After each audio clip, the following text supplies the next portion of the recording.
26절로 28절까지의 말씀입니다. 세 절입니다. 로마서 1장 26절로 28절까지 말씀.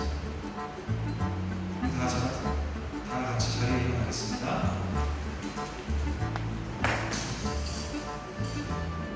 다시 세 절이니까 우리 함께 세 절 읽도록 하겠습니다. 함께 읽겠습니다. 이 때문에 하나님께서 그들을 부끄러운 욕심에 내버려 두셨으니 곧 그들의 여자들도 순리대로 쓸 것을 바꾸어 영리로 쓰며 그와 같이 남자들도 순리대로 여자 쓰기를 버리고 서로 향하여 능력이 부릴 듯하며 남자가 남자와 더불어 부끄러운 일을 행하여 더 그들의 들을 상당한 보응을 그들 자신이 받았느니라. 또한 그들이 마음에 하나님 누기를 싫어하며 하나님께서 그들의 그 상실한 마음들을 내버려 두사 합당하지 못한 일을 하게 하셨으니. 아멘. 자리에 앉겠습니다. 기도하겠습니다. 하나님 아버지, 고맙고 감사합니다. 하나님, 우리 사랑하는 청년들이 또 함께 이 자리에 모였습니다. 하나님의 말씀을 듣기 위하여, 또 예배드리기 위하여, 하나님을 경험하기 위하여 이 자리에 모인 우리 청년들 가운데 각자에게 하나님께서 성령께서 임하셔서 우리 청년들에게 임하여 주시옵소서. 또한 오늘 말씀을 듣는 시간인데 우리 청년들에게 말씀을 들을 수 있는 또 영적 귀가 열려지게 하여 주시고, 또한 말씀을 듣는 귀뿐만 아니라 말씀으로 살아갈 수 있는 능력 또한 우리 청년들에게 함께 하여 주시옵소서. 특별히 코로나 기간입니다. 특별히 고양시의 두 교회에서 지금 코로나 바이러스로 인해서 좀 어려움에 처한 상황이 있는데 우리 청년들 코로나 바이러스에 걸리지 않게 하실 뿐만 아니라 이 땅에 살아갈 때에 하나님의 그 지키시고 보호하심의 은혜가 우리 청년들 우리 삶 가운데 일어날 수 있도록 인도하여 주시옵소서. 오늘도 함께 하시고 또 말씀 가운데 인도하실 줄 믿사오며 예수 그리스도의 이름으로 기도했습니다. 아멘. 할렐루야. 네, 안녕하세요 여러분. 네, 반갑습니다. 자꾸 떨어졌어요. 죄송합니다. 저는 오늘 로마서 1장 26절, 28절을 중심으로 동성애와 그리스도인이라는 말씀의 제목을 가지고 말씀을 전하도록 하겠습니다. 여러분, 지난번에 제가 청년들에게 듣고 싶은 설교를 조사한 적이 있어요. 근데 그 중에서 가장 많이 이야기하고 물어보았던 부분이 무엇이냐면은 바로 동성애의 문제입니다. 특별히 또 이렇게 코로나 바이러스가 이제 어려운 시기에 갑자기 이 설교를 하니까 설교를 갖고 와야 되나 이런 생각하다가 매달 이 두 번째 주에는 청년들이 질문하는 것 주제를 가지고 설교를 해야겠다라고 제가 결정을 한 상황이라 그냥 말씀을 전하도록 하겠습니다. 오늘 제가 동성애라는 주제를 가지고 말씀을 좀 전하도록 하겠습니다. 여러분, 제가 사실은 이 동성애라는 주제를 가지고 이 설교를 쓰려고 하니까 참 많이 어려웠습니다. 이렇게 써야 되는지 저렇게 써야 하는지 정말 갈등이 많았어요. 정말 심각하게 대본을 엄청 많이 바꿨습니다. 사실 제가 학생 시절에는 이 동성애라는 설교를 들어본 적이 한 번도 없습니다. 왜 그러냐면 어떤 사람들도 이 동성애라는 이 주제에 대해서 다른 의견을 가진 사람이 있지 않았기 때문에 그래요. 당연히 어떻게 보면 동성애는 죄의 한 부분이라고 생각을 해왔기 때문에 어떤 목사님도 동성애는 죄입니다 이렇게 설교하시는 분이 없었어요. 어떤 사람도 의문을 던지지 않았죠. 근데 여러분, 최근 시대가 변하고 있어요. 여러분들은 어떻게 느끼는지 모르지만 특별히 대학가에서 공부하는 청년들 가운데 이런 생각을 가진 사람들이 많아요. 동성애를 이제는 인정해야 한다는 거예요. 이게 무슨 얘기냐면 동성애를 죄로 봐서는 안 된다는 거예요. 얼마 전에 제가 이제 기독교 채널, 여러분 CTS나 CBS 같은 채널이지 않습니까? 그 채널에서 일하는 관계자를 한번 제가 만났어요. 만나서 제가 얘기를 서로 하는데 특별히 동성애에 대해서 얘기를 할 때 제가 깜짝 놀란 얘기 있어요. 그게 뭐냐면 이제도 기독교 채널에서 동성애를 반대한다라고 주장하는 이런 강사를 섭외할 수가 없다는 거예요. 이게 최근 몇 년 가운데 있었던 거예요. 그러니까 만약에 저는 동성애를 반대하는 주제로 이 CTS나 CB에서 방송을 하고 싶습니다 라고 얘기한다고 한다면 강사가 안 세요. 그리고 어떤 목사님 중에 동성애에 대해서 반대하고 있는 의식을 갖고 있는 강사님 계시면은 일단은 그 내용을 언급하지 못하게 뿐만 아니라 미리 약속을 받는다는 거예요. 동성애에 대해서 언급하지 말아주십시오. 이렇게 얘기합니다. 만약에 그것을 언급하게 되면은 다음부터는 이 기독교 채널 TV에서 나올 수가 없다는 거예요. 그리고 이만큼 동성애를 이제는 허용하자는 어떤 분위기로 이제 계속적으로 변화되고 있다는 거예요. 여러분, 그러면 이 동성애라는 이 큰 화두 속에 특별히 우리 차별금지법도 지금 얘기하고 있지 않습니까? 차별금지법에 대해서 언급하지 않겠습니다. 어차피 저는 동성애 문제에 대해서만 이야기 드릴 건데, 이 동성애 문제에 그리스도인들이 어떻게 대처해야 하고 그리스도인들은 어떻게 생각해야 되는지 이제는 조금 우리가 정리를 해야 되지 않는가 생각이 들어요. 최근 메시지와 같이 동성애를 인정하는 사람들과 갈등을 이제는 일으키지 않고 동성애를 이제 죄로 보지 말고 이성애자와 같이 동일하게 보아야만 하는가? 도대체 성경에서는 무엇을 이야기하고 있는가? 하나님은 이러한 시대 속에 그리스도인들은 어떤 메시지를 전하길 원하시는가에 대해서 아주 제가 궁금하게 생각하고 기도하고 제가 설교를 준비했습니다. 저는 오늘 사실 매우 어렵고 무거운 주제에 대해서 여러분에게 말씀을 전하려고 하는데, 제가 이 부분을 크게 세 가지로 나누어서 제가 설명을 드리려고 합니다. 첫 번째로는 뭐냐면, 성경은 동성애에 대해서 무엇이라고 이야기하는가? 두 번째로는 그리스도인들은 동성애자들을 어떻게 대해야 하는가? 마지막 세 번째로는 동성애를 반대하는 이 기독교 비판 세력에 대한 이 숨은 의미는 무엇인가? 이 세 가지에 대해서 주제를 가지고 제가 말씀을 전하도록 하겠습니다. 여러분, 특별히 동성애 교육의 입장이다 보니까 혹시 여러분들이 조금 정리하실 필요가 있기 때문에 혹시 필기하셔도 괜찮아요. 여러분들이 조금 정확하게 이 부분에 대해서 여러분 정리를 해야 될 필요가 있기 때문에 혹시 아시는 분이라면 괜찮지만 혹시 이 부분에 대해서 확실하게 정리하고 싶은 분들이 계신다면은 노트 필기하셔도 괜찮습니다. 왜냐하면은 네이버에 옳지 않은 정보들이 생각보다 많이 떠돌아다니고 있어요. 그래서 여러분들에게 성경적인 정확한 근거와 제가 많은 논문도 찾아봤거든요. 그래서 이번에 근거에 대해 여러분들에게 아주 간단하게 너무 길지 않은 부분으로 설명을 드리도록 하겠습니다. 첫 번째로는 성경은 동성애에 대해서 무엇이라고 말하는가에 대해서 제가 한번 이야기해 보도록 하겠습니다. 그럼 성경에서는 창세기와 레위기와 로마서와 고린도전서에서 동성애에 대해서 언급을 하고 있어요. 저는 다 하고 싶으면 다 하게 되면 오늘 제가 3시간을 해야 되거든요. 그렇기 때문에 특별히 제가 로마서에 등장하는 로마서 1장에서 이야기하고 있는 이것을 중심으로 제가 동성애에 대해서 설명을 좀 해보도록 하겠습니다. 여러분, 제가 이제 성경책 혹시 가지고 계신 분들은 성경책 좀 피고 계시면 좋을 것 같아요. 왜냐면은 성경은 이렇게 문맥상으로 이해를 해야 되거든요. 왜냐면 한 구절을 이해하게 되면은 잘못된 해석으로 빠질 수 있어요. 그래서 이 부분을 실제로 이 동성애를 옹호하는 많은 사람들이 이런 부분으로 비판을 해요. 그래서 제가 성경 문맥으로 이해를 시키려고 하거든요. 그러니까 여러분들 잘 한번 들어주시기를 부탁을 드릴게요. 자, 시작하겠습니다.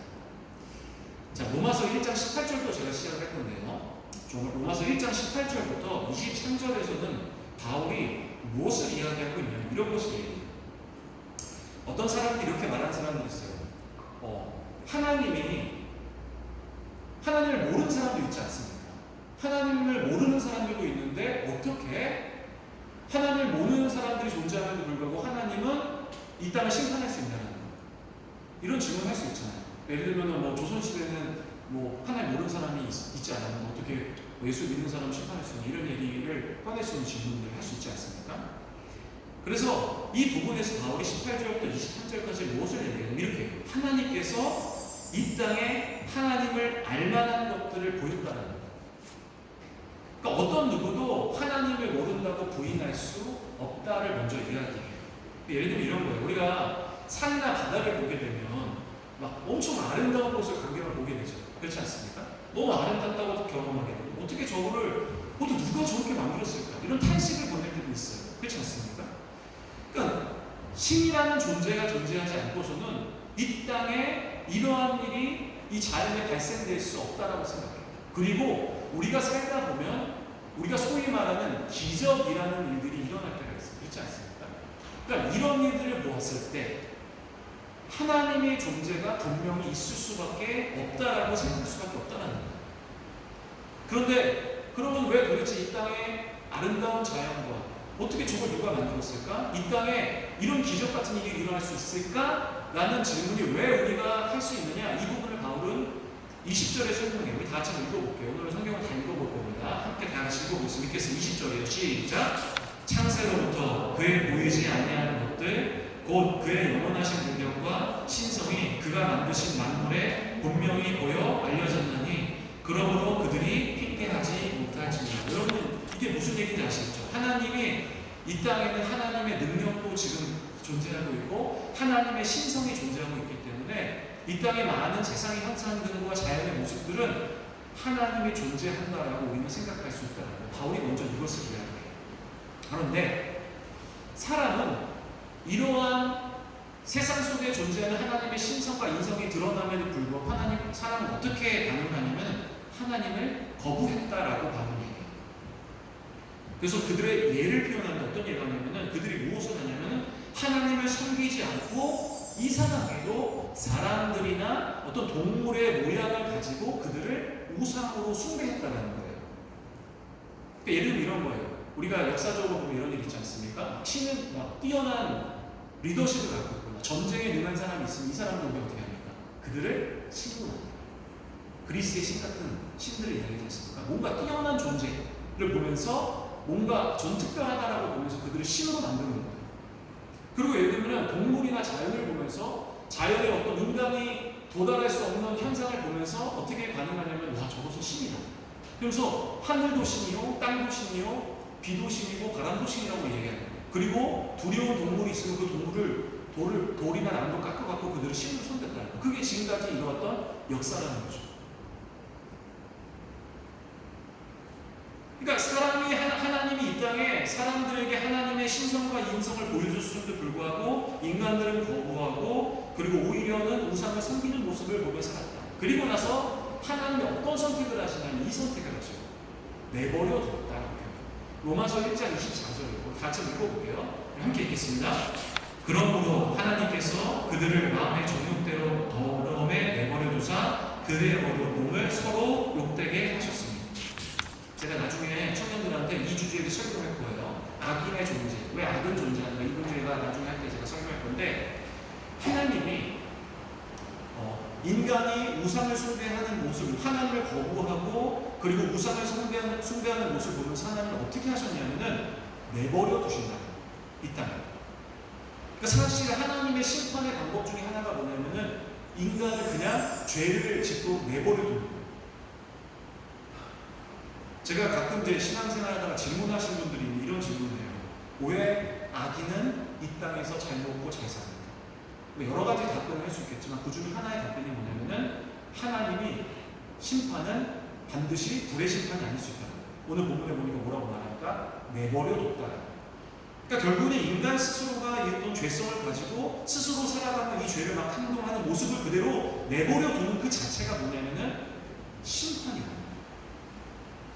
그래서 결국 이 땅의 인간은 수많은 죄를 짓고 살아가게 되버리는 거죠.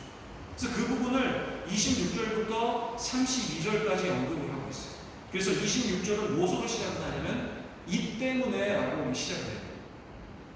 근데 먼저 제가 28절부터 볼 거예요. 그러니까 28절에 보시면은 하나님의 무관심의 결과를 단어로 표현해요. 여러분 아마 성경을 보시면 나올 거예요. 불의, 추악, 탐욕, 악의, 시기, 살인, 분쟁, 사기, 악독, 수군수군, 비방, 능욕, 교만, 자랑, 악을 도모함, 부모를 거역한, 우매한, 배악한, 무정한, 무장한. 다시 한번 정리해 드릴게요. 하나님의 신성과 그 능력을 이 땅에 보여주셨지만 인간이 우상을 숭배해요. 그리고 나서 하나님이 하신 게 뭐라고요? 하나님이 내버려. 그리고서 내버려 두시고 나서 일어난 일이 뭡니까? 사람들이 이러한 죄를 짓기 시작한다. 우리 모습입니다. 중요한 것은 아니고 근데 중요한 점이 뭐냐면 이제 본론에 들어오는데 동성애에 대해서 언급을 할 거예요. 그런데 중요한 점이 뭐냐면 28절부터 제시된 내버려둠의 결과보다 그 앞에 바울이 제시하는 내버려둠의 결과의 항목을 26절과 27절이 설명을 하고 있어요.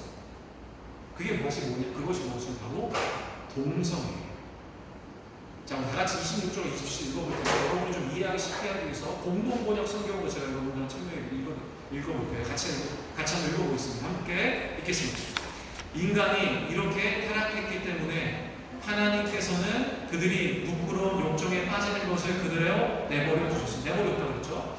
여자들은 정상적인 성행이 대신 비정상적인 것을 즐기며 남자들 역시 여자와의 정상적인 성관계를 버리고 남자끼리 정욕의 불길을 태우면서 서로 어울려서 망측한 짓을 합니다. 이렇게 그들은 스스로 그 잘못에 대한 응분의 벌을 받고 있습니다. 여러분 보세요. 동성애라는 거죠. 이 동성애가 뭐의 결과라는 겁니까? 인간의 죄의 결과라는 거예요. 벌을 받고 있는 거예요. 심판을 받고 있는 거예요. 이것을 하나님은 동성애다라고 정의하고 있다는 거죠. 다시 얘기하겠습니다. 바울이 제시하는 하나님의 내버려둠의 결과가 뭐라고 합니까? 성적 타락. 어떤 성적 타락이냐면은 여성들은 여성들과 성행위 하고 남성들은 남성들과 성행위 하는 거예요. 바울은 동성애라는 것을 하나님의 내버려 두심의 결과, 이루어진 인간의 타락 행위로 보고 있다는 거예요. 여러분 성경은 분명히 동성애를 죄로 보고 있다는 거예요. 자, 그럼 이제 반론에 대해서 제가 설명을 드릴 거예요. 근데 여러분 이렇게 제가 해석하는 부분에 대해서 반대하는 사람들이 있어요. 왜 반대를 하냐면은 이렇게 반대해요. 그들이 주장하는 게 뭐냐면은 바울이 동성애를 분명히 지적하는 것이 맞다.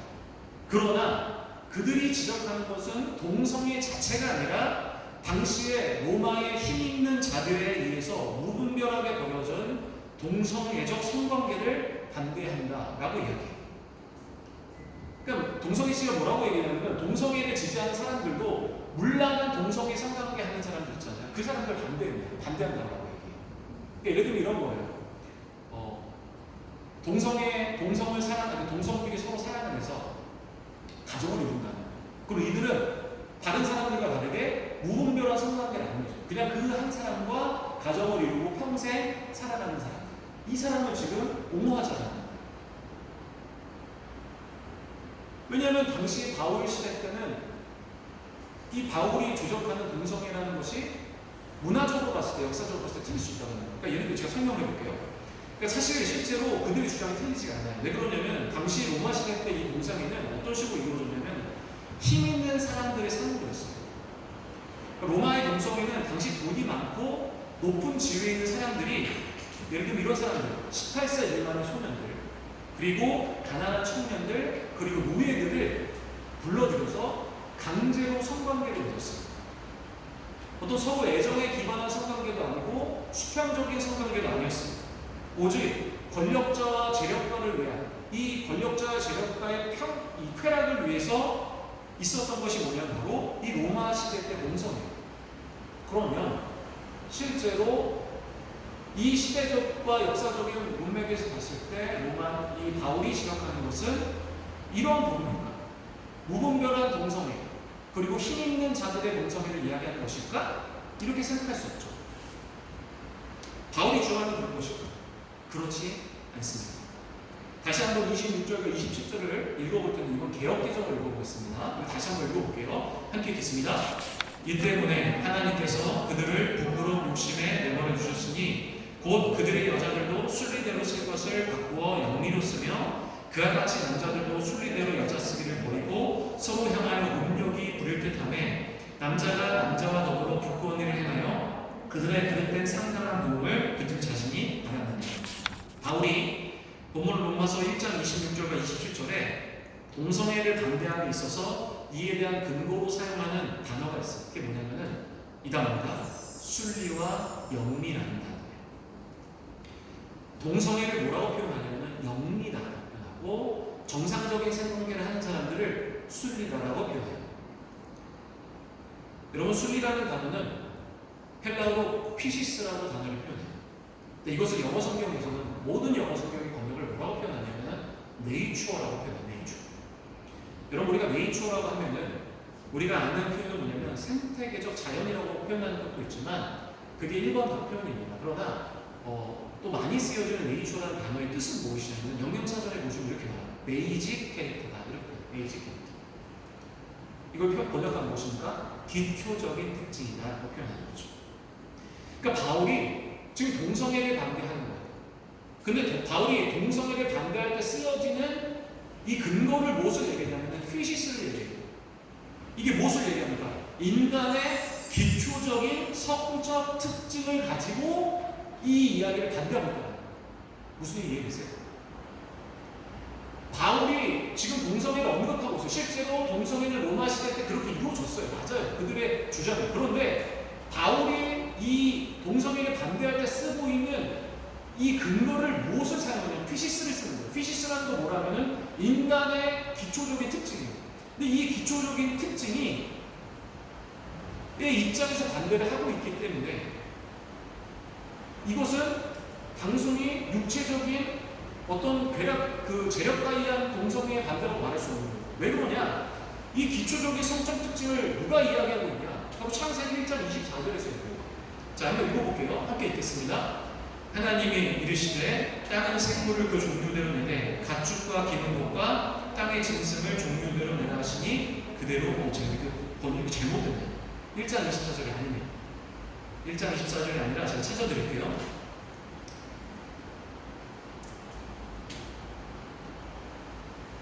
27절이요. 28절입니다. 제가 읽어드릴게요. 27절. 하나님이 자기 형상 곧 하나님의 형상대로 사람을 창조하시되 남자와 여자를 창조하시고 하나님이 그들에게 복을 주시며 하나님이 그들에게 이르시되 생육하고 번성하여 땅에 충만하라. 이렇게 이야기해요. 여러분 이건 무엇을 얘기하냐면 인간의 기초적인 특성, 바울이 보고 있는 인간의 기초적인 성적 특성은 어디서 봐야 되냐면은 창세기부터 봐요. 근데 창세기에서 무엇을 이야기하고 있냐면은 바로 남자와 여자가 한 몸을 이룬다라고 표현을 하는 거예요. 그리고 번성할 것을 이야기하고 있다는 거예요. 이것이 바로 인간의 이 성경적인 성적 기초적 특성이라고 이야기할 수 있다는 거죠. 그러니까 바울이 로마서 1장에서 반대하는 것은 단순히 재력가 그리고 권력 있는 자의 동성애를 비판하는 것이 아니라 그것도 비판하지만 근본적으로 동성애 자체를 반대하고 있다라고 우리는 분명하게 이해하고 있어야 된다는 거예요. 여러분 인터넷 유튜브에 보면은 동성애 옹호 교수님, 옹호로 하고 있는 굉장히 청년들이 많이 보고 있는 유튜브 채널이 있어요. 근데 그분의 그 교수님이 여러 가지 주장을 하시는데 이 교수님도 여기까지는 인정해요. 여기까지 인정해요. 그러니까 인간의 기초적인 특징의 입장에 보았을 때 분명히 바울이 이런 것을 맞다라고 표현하는데 그러면 창세기 1장 24절도 비판해요. 어떻게 비판해요? 이렇게 비판해요. 창조 시대 때는 우리가 소위 말하는 인터섹스라고 하죠. 인터섹스라는 게 뭐냐면 여러분 우리가 표현하는 간성자를 얘기하는 간성자는 무엇을 얘기하냐면 우리가 소위 말하는 남자도 아니고 여자도 아닌 성을 인터섹스라고 표현해요. 그러니까 당시에 이 창조 시대 때는 남자와 여자만 창조되었기 때문에 다시 말하면 간성자들이 존재하지 않았기 때문에 성경은 이렇게 이야기하고 있는 것이다. 이렇게 표현해요. 또 여러분 그렇게 볼 수 있을까? 또 우리가 다시 생각해봐요. 왜 그러냐면은 여러분 창세기가 언제 쓰였는지를 좀 알아봐요. 여러분 창세기가 언제 쓰여졌냐면 여러분 창세기가 창세 시대에 쓰여졌습니까? 그렇지 않아요. 보통 소위 보수적인 학자들이 창세기를 누가 썼냐고 보냐면은 모세가 썼다는 거예요. 근데 모세는 학자들이 주장하는 사람들 중에서 가장 오래된 사람이에요. 그러니까 모세 시대 때 쓰여진 것을 성경을 가장 늦게 쓰여진 시점으로 보는 거예요. 그러면 생각해보세요. 모세 시대 때 모세가 태어난 그 시기를 가장 오래된 시대로 봤을 때 과연 창세기 그때 쓰여졌다는 그 시대 때 동성애자들이 없었느냐 이걸 생각해봐요. 그렇지 않아요. 문헌을 제가 설명해 드릴 수도 있는데 시간상 얘기하기 어려워요. 여러분 실제로 그 이전 시대 때도 동성애자들이 있었다는 것을 문헌에 분명히 기록하고 있습니다. 여러분 그렇다고 한다면 우리가 동성애를 그렇게 볼 수가 없다는 거예요. 또 한 가지 더 근거를 드릴게요. 여러분 로마서 7장 3절에 다 같이 한번 읽어볼게요. 우리 다 같이 한번 읽어보겠습니다. 함께 읽겠습니다. 그러므로 나의 그 남편 생전에 다른 남자에게 갖는 음녀라. 그러나 만약 남편이 죽으면 그 법에서 자유롭게 되나니 다른 남자에게 갈지라도 음녀가 되지 않아. 여러분 이거 무엇을 얘기해요? 바울이 지금 가지고 있는 평소의 성윤리를 얘기해요. 근데 바울이 가지고 있는 성윤리가 얼마나 보수적이었는지 우리가 알 수 있어요. 왜 그러냐면 바울이 지금 로마서 7장 3절에 무엇을 얘기하냐면 바울은 남편이 살아있을 때 다른 사람과 혼인을 하게 되면 그 사람을 뭐라고 표현하냐면 음녀라고 표현해요.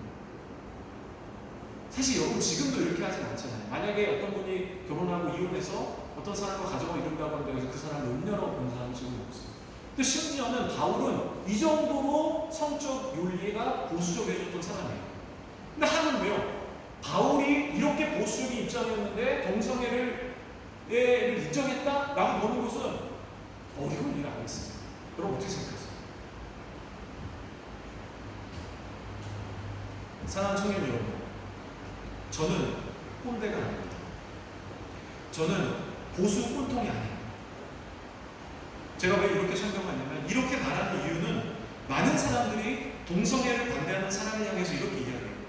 너는 꼰대고 보수 꼴통이고 너는 개독교다 이렇게 표현해요.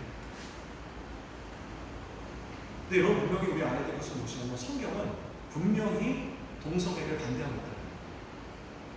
하나님은 결코 동성애를 기뻐하지 않았어요. 여러분 제가 다시 한번 이야기드리고 싶죠. 이게 다시 한번 이후에 얘기 드릴 거지만 저는 동성애자들을 비판하려고 하지 않습니다. 하려는 것이 아님을 기억해 주셨으면 좋겠어요. 여러분 성경은 영어로 바이블이라고 표현하지만 캐논이라고도 표현해요. 캐논은 무엇을 얘기하냐면 기준을 얘기해요. 기준. 우리에게 여러분 분명한 기준이 있어야 돼요.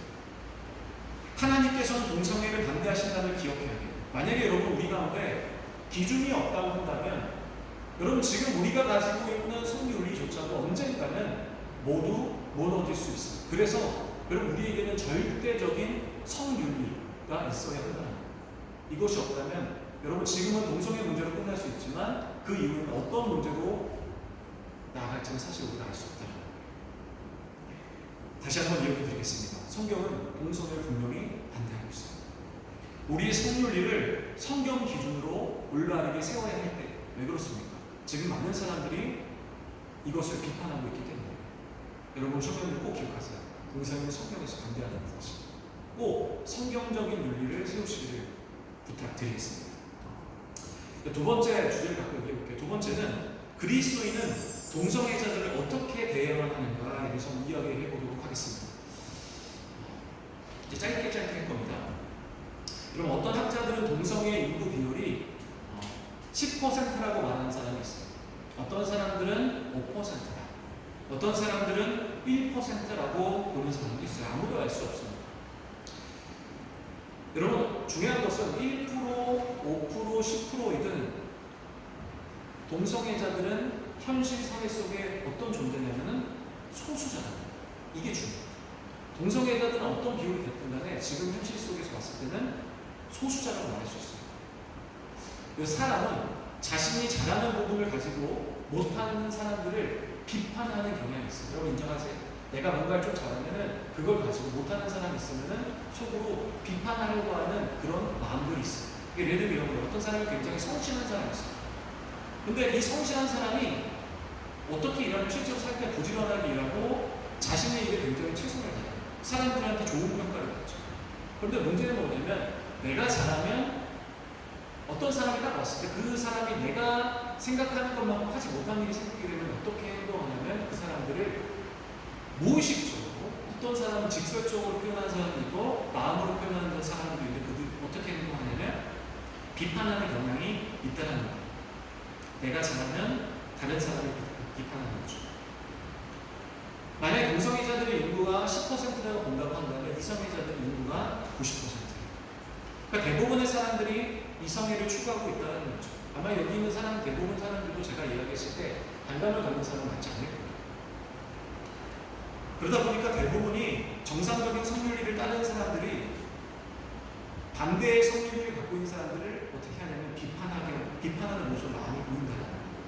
근데 문제는 뭐냐면 그 비판이 너무나도 심각하다는 거예요.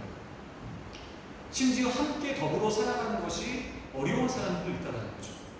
근데 여러분, 우리가 다시 한번 로마서 1장을 주목해 볼 필요가 있어요. 이 로마서 1장은 무엇을 얘기하냐면, 동성애가 하나님의 내버려 두심의 결과로 일어나는 하나의 죄의 항목이라고 분명히 말해요. 그러나 동성애는 다시 말로 이야기하면 가장 나쁜 죄는 아니라는 거예요. 하나님의 내버려 두심의 수많은 죄 중에 하나가 동성애예요. 한국 사람들이 가장 기피하는 죄의 항목이 저는 있다고 생각해. 뭡니까? 동성애. 죄의 이름만 들어도 격분해요. 물론 우리 젊은 세대는 그렇지 않죠. 그러나 그런 세대들이 있어요. 아마 아주 싫어하고 기피하고 증오할 만큼 싫어하는 죄의 제목. 다른 것은 다 인정하는데 이것은 인정 못하는 거예요. 여러분, 바울이 고린도전서 6장에 보면 동성애를 지적해요. 그런데 이 동성애를 지적함과 함께 다른 죄의 제목도 지적하고 있다는 거예요. 제가 9절과 10절 읽어볼게요. 고린도전서 6장 9절과 10절. 불의한 자가 하나님 나라를 유혹으로 받지 못할 줄 알지 못하느냐? 미혹을 받지 말라. 음행하는 자나 우상숭배하는 자나 간음하는 자나 탐색하는 자나 남색하는 자나 도적이나 탐욕을 부린 자나 술 취하는 자나 모욕하는 자나 속여 빼앗는 자들은 하나님의 나라를 유혹으로 받지 못한다. 불의한 자, 우상숭배하는 자, 간음하는 자, 탐색하는 자, 도적질하는 자, 탐욕을 부리는 자, 술 취하는 자, 모욕하는 자, 속여 빼앗는 자와 동일하게 여긴 이 죄의 제목이 뭡니까? 남색하는 자, 동성애예요. 동일한 죄의 항목으로 놓은 거예요. 근데 사람들은 10절 하반절에 언급되어지는 하나님의 나라를 유혹으로 받지 못한다라는 것을 누구에게만 적용하냐면은 동성애자들에게만 적용해요. 제가 팩켓을 봤어요. 동성애자들, 너희들 절대로 하나님의 유혹을 받을 수 없어. 너희는 결코 하나님 나라 들어갈 수 없어. 구원 못 받아 라고 이야기하는 거예요. 제가 여러분에게 묻고 싶어요. 이곳에서 불의한 사람 없습니까? 하나님보다 다른 것을 더 사랑한 우상숭배하는 사람 없습니까? 결혼 후에 가져야만 하는 정상적인 성생활 이외에 성생활 해보신 분 혹시 없으세요? 성적인 것을 쫓아가본 분 없으십니까? 도적질하고 탐욕 부리는 분 없으세요? 혹시 술 취해본 분 없으십니까? 모욕하거나 누군가의 물건을 빼앗은 분 안 계세요? 혹시 이 죄의 항목 중에 한 가지라도 걸리지 않은 분이 계십니까? 만약 이걸 그대로 적용하면 여러분 모두가 지옥 가셔야 돼요. 이 본문이 이야기하는 것이 정말 그 얘기입니까? 아니에요. 하나님은 그것을 얘기하고 싶은 게 아니라 죄를 미워한다는 것을 이야기하고 싶은 거예요. 하나님은 이 죄의 항목을 갖고 있는, 여러분이 해당하고 있는 그 죄의 항목에 있는 사람들을 다 받아들여 주셨어요. 그게 복음이에요. 여러분, 동성애자도 마찬가지예요. 그들도 하나님의 백성이에요. 여러분, 우리는 모두 죄인임을 분명히 기억해야 돼요. 우리가 그들을 피하거나 우리가 그들을 소외시키거나 그들을 기피해버린다고 한다면 그것은 복음의 정신과 다른 거죠. 여러분, 우리 그들을 피하지 말고 함께 더불어 살아야 돼요. 동성애자들과 상관없이 그들과 친구가 되어주려고 하고 만날 수 있어요. 왜 그렇습니까? 우리도 똑같은 죄인이기 때문이죠. 우리는 그들의 친구가 되어야 하는 것이 바로 우리 그리스도인이 동성애자들에 대한 바로 태도라고 말할 수 있다. 마지막 세 번째로 동성애를 반대하는 이 기독교. 근데 이 기독교를 향한 세상의 비판의 소리의 의미가 무엇인가에 대해서 우리가 한번 생각해 봐야 된다. 얼마 전에 동성애를 지지하는 교수님의 영상에 어떤 보수적인 사람이 댓글을 남겼어요. 이건 옳지 않다. 당신이 말하는 것은 옳지 않다라는 것을 이야기했어요. 그랬더니 어떤 분이 댓글을 달았는데 뭐라고 댓글을 달았냐면 이렇게 댓글을 달았습니다. 세 글자. 여러분 상상할 수 있겠죠? 여기 뭐라고 얘기했겠습니까? 개독교라고 얘기했습니다. 그리고 그 영상을 계속 제가 보고 있는데 그 동영상에서 그 동성애를 지지하는 교수님이 이런 이야기를 하는 거예요. 동성애를 반대하는 기독교를, 특히 대형교회를 비판하는 거예요. 근데 얼마나 감정이 이렇게 올라왔는지 험담과 욕설까지 거의 나오는 그런 수준의 얘기를 했어요. 뭐라고 얘기하면 이런 얘기를 하는 거예요. 대형교회 하면서 1980년도 때 대형교회들이 무슨 짓을 저질렀냐. 군사 독재 시절 때 수많은 어린 청년들이 이 군사 독재에 희생되었대요. 사람들이 실제로 한강 강변에 가면 그 청년들의 시체가 떠오르는 모습을 보고 있습니다. 그런데 한국교회 뭐예요? 한국교회가 이때 한 것은 이 군사정권을 인정해주고 이 군사정권을 옹호하는 일을 대형교회 목사님들이 했다는 거예요. 그러면서 아주 흥분하고 욕설을 이야기하면서 감정이 이만큼 치우치는 기독교 비판을 대형교회 목사가 그러고 다니는 거였어요. 제가 이것을 보면서 느끼게 된 점이 무엇인지 아십니까? 이거예요. 제가 얻은 결론입니다. 기독교가 진리를 외치는 소리에 힘을 잃었다. 다시 말하면 기독교의 삶이 온전하지 못했기 때문에 기독교는 이제는 진리를 외치기가 어려운 상황이 됐다. 여러분, 유대교의 지도자들을 보면은 당시에 수많은 이스라엘 백성들의 존경과 지지를 받지 못했어요.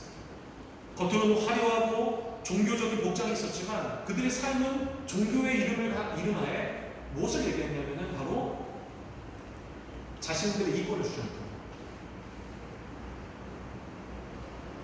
그럼 이런 이스라엘 백성들, 평민과 이 천민들의 이 종교 지도를 향한 이 비판과 지금 기독교를 향한 비판이 동일시하는 거죠. 그러니까 실제로는 동성애를 반대하고 있지만 동성애를 반대하고 싶은 것도 있어서 그런 요인도 있겠지만 더욱더 우리가 이 메시지를 통해서 알아야 될 건 뭐냐면 이 동성애의 문제가 본질이 아니라 세상이 기독교인들을 비판하고 있다는 거예요. 우리가 그 힘을 잃었다는 거예요.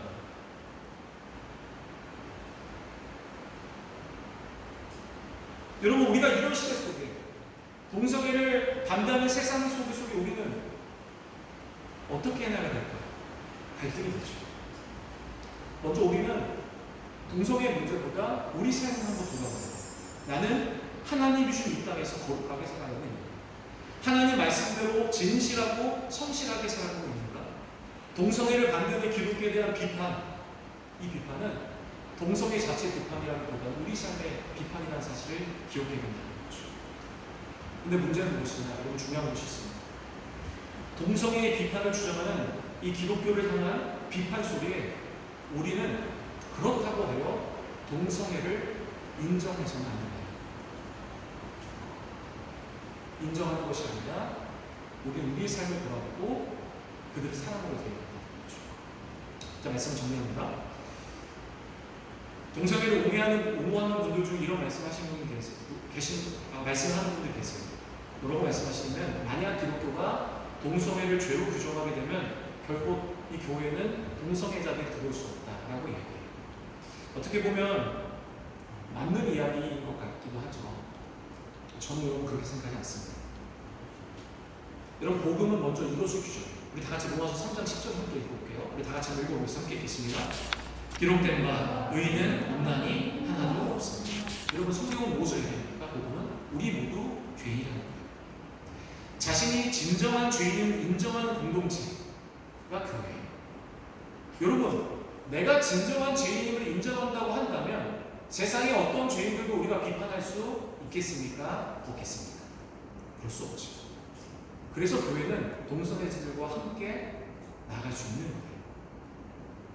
복음을 정말 이해하는 그리스도인이라 한다면 절대로 문제가 될 수 없습니다. 복음의 그 깊이, 복음의 그 사랑, 복음의 그 은혜를 이해하는 사람들은 절대로 우리가 그 죄인들을 비판할 수 없는 거예요. 여러분, 이게 복음의 정신입니다. 저는 여러분, 이제 21세 미래 교회가 이 부분이 교육되어야 된다고 생각해요. 왜냐하면 이제 우리가 피할 수 없어요. 이런 문화와 이 세대 흐름을 피할 수 없기 때문에 올바른 성경적인 성경을 세우는 일을 교회가 해야 하고, 또한 이 동성애자들을 우리가 받아들이고 친구로 맞이할 수 있는 교육이 우리 교회 가운데 있어야만 한다. 특별히 우리 청년교회에 있어야만 한다라고 저는 생각합니다. 혹시 여러분 오늘 말씀 듣고 혹시 추가로 저에게 질문하고 싶은 것이 있다면 질문하셔도 좋습니다. 제가 아는 부분에 설명해 드릴 수 있어요. 제가 공부를 상당히 많이 했어요. 그래서 여러분 혹시 성경적인 부분 제가 다 본문을 설명해 드릴 수 있을 것 같고, 혹시 궁금한 것이 있다면 찾아오시기 바랍니다. 우리 사는 청년 여러분, 변화되는 이 시대 속에 이 동성애뿐만 아니라 또 다양한 부분에서 올바른 성경적인 개념이 희색되게 가고 있어요. 여러분 이런 시대 속에 우리 청년들이 온전한 그리스도인으로 성경적인 가치관으로 온전한 그리스도인으로 살아가시길 주님의 이름으로 축원합니다. 기도할게요. 하나님 고맙습니다. 우리 청년들 우리 함께 이 자리에 모입니다. 특별히 오늘 동성애에 대해서 이 말씀을 나눴는데 우리 청년들이 올바른 이 성개념 또 특별히 모든 성경적 가치가 없어지고 또 우리에게 잊혀져 가는 이 시대 속에 우리가 하나님의 말씀으로 온전히 서나가는 우리 귀한 청년들 되게 하여 주시옵소서. 감사드리며 예수님의 이름으로 기도했습니다.